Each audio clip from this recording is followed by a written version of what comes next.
We start where we are. Um, where are we? I feel like where we are, when we are, how we are, has to do with the spirit of the age.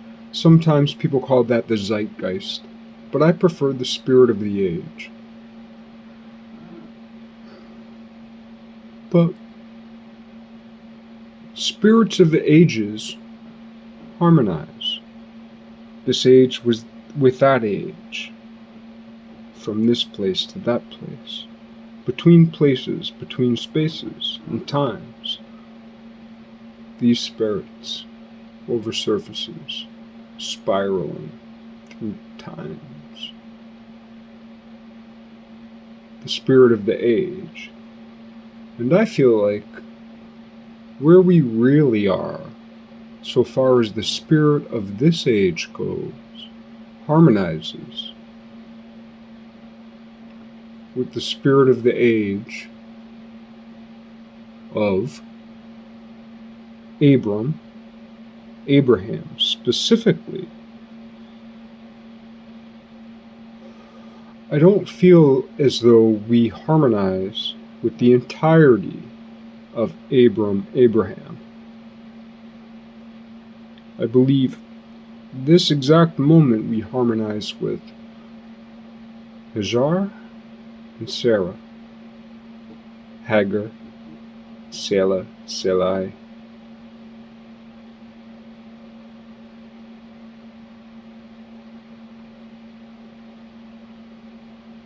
The official wife of Abraham and the accidental wife of Abraham.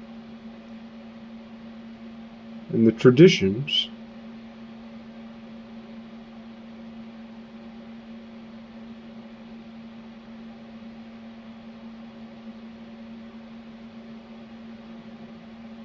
of, it seems as though Judeo-Christianity has fallen on the side of Sarah, insomuch as they've fallen on the side of Sarah's son, Isaac. Whereas in Islam, at the very least, the argument could be made that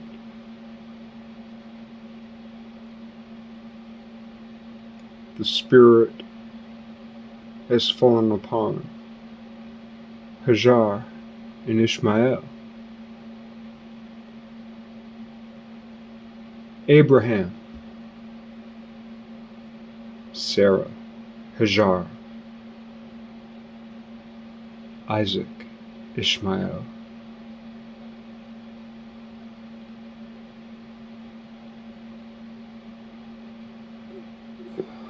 The tension in the world is the tension between Isaac and Ishmael, and between Hajar and Sarah.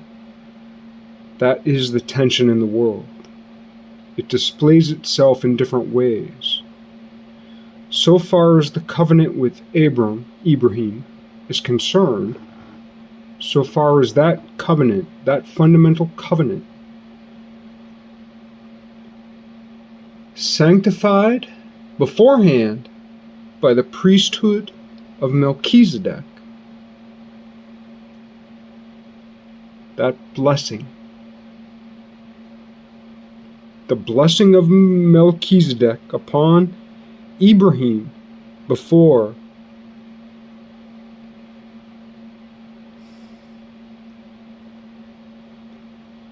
the blessing of Melchizedek is the bloodless ritual which sanctified the spilling of blood which Abraham performed. Before the covenant with Moses, see, this is one of the ways we don't realize that prayers go backward through time. A lot of times something happens in history, and then we talk about it later on, and we think, oh, well, we're just justifying what happened in the past based what comes after. But that's actually kind of the way it works. Why did the Spanish murderous butchers?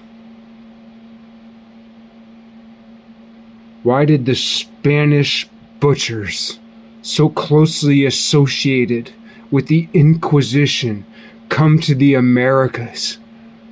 Those vile, horrid colonialists. Why? Because of the horrific human sacrifice upon the Americas. The largest civilization. When the Europeans came to America,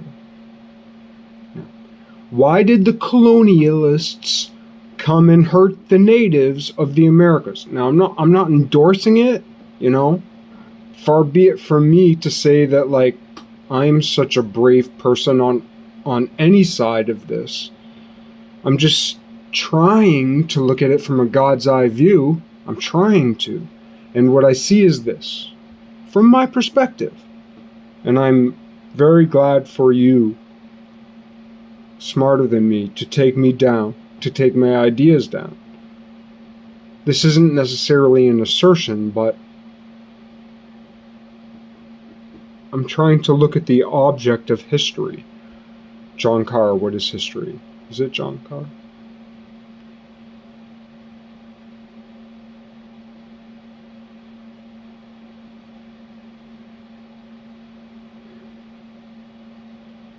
When we think of the Catholic Church, when we think of the horrors of the Catholic Church, we mostly think of the Spanish Inquisition. There are other things, but when we look at the Spanish Inquisition, which temporally is, at the very least, near contemporaneous, if not contemporaneous, with the exploitation of the Americas. But when we look at the Americas, like, so far as the Catholic Church goes in Europe over the last 500 years, Spain's kind of the bad guys now. How does that relate to the Mediterranean? I'll leave that for another day. But what I will say is Spain has kind of a bad reputation. It's funny how in the transatlantic shuffle, in the transatlantic socio-political shuffle, America comes up, Canada comes up, Mexico comes up, England, the United Kingdom, Scotland, Ireland, the Netherlands, Holland, Sweden, you know, Germany, France,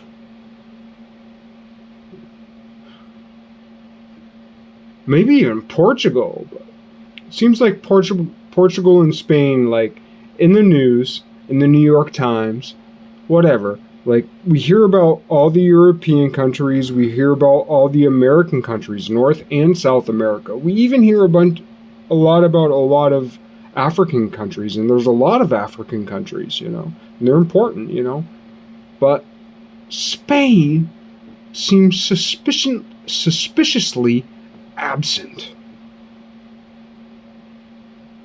And Spain is probably, even today, yeah, I don't know. There's some fucked up shit about Spain over the last 600 years, but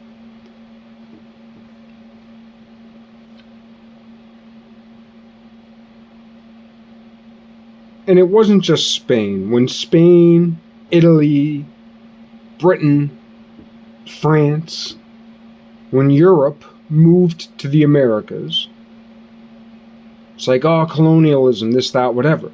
But we must remember, and this is one of those weird things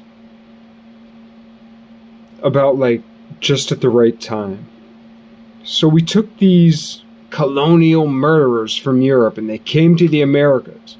But what was happening in the Americas? Historically, scientifically, like, no matter how you want to slice it, religiously, the absolute largest, most powerful, terrible kingdom.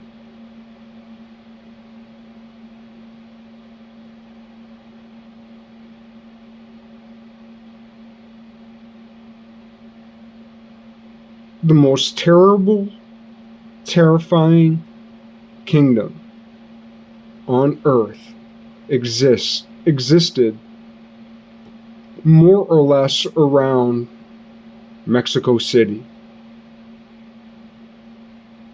several hundred years back. 80,000 people sacrificed in one day.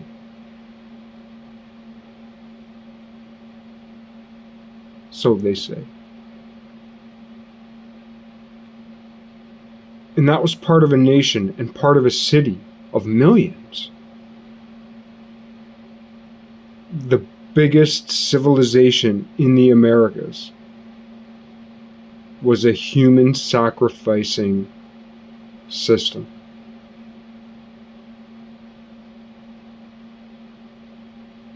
As bad as the murderous colonial Europeans were, they were better than that murderous kingdom. And we have to be honest about this because it's the truth. What Europe found in the Americas, and it's also funny that the Americas are large, and what happened?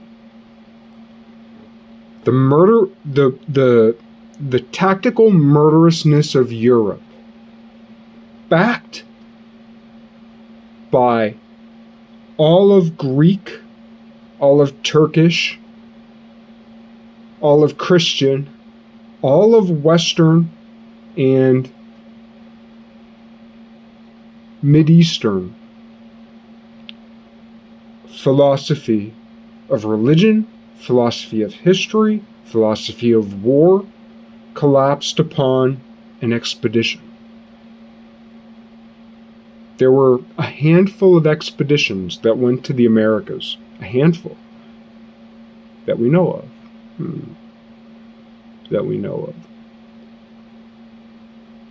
But of the expeditions that we know, among literally the handful, the first couple few expeditions that went to the entirety of the Americas from Europe, landed exactly at the point of the most murderous place in all the Americas, and also, so far as we know, the most murderous place in all of human history. And we need to step back from that and look at that and acknowledge that and say, yes, Europe came to the Americas miraculously to the exact point where the killing force of Europe could kill something 1,000 times worse than the killing force of Europe. Europe at least had the pretense of hypocrisy. These days, Vivek Ramaswamy says it this way, that at least we're able to fall short of our ideals. The reason why we are hypocrites is because we have ideals in the first place. And we can't accuse the indigenous Americans of the greater Mexico City region. We can't accuse them of being hypocrites because they carved it, they painted it on edifices.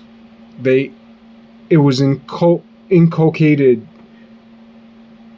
the form, the murderousness, the sacrifice. It was actually part of the living system of death, of the serpent. Never has there been a documented, absolute, geological, archaeological, anthropological, historical. Never has there been an example perfectly preserved of such murderousness and butcherousness as what existed in the Americas, man.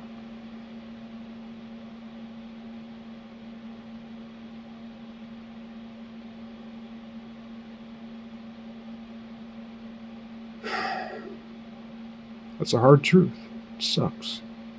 It sucks. For everyone.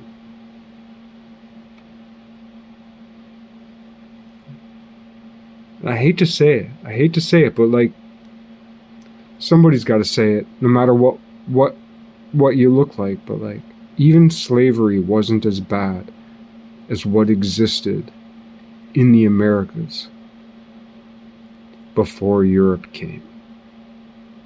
Yes, I'm saying it. The worst thing that we can all agree upon that has ever existed are those fucking disgusting fucking temples and cities and nations. Some people say Inca, some people say Mayan, some people say Aztec, some people say Hopi, even as that culture reached into what these days is more or less southwestern North America or the United States.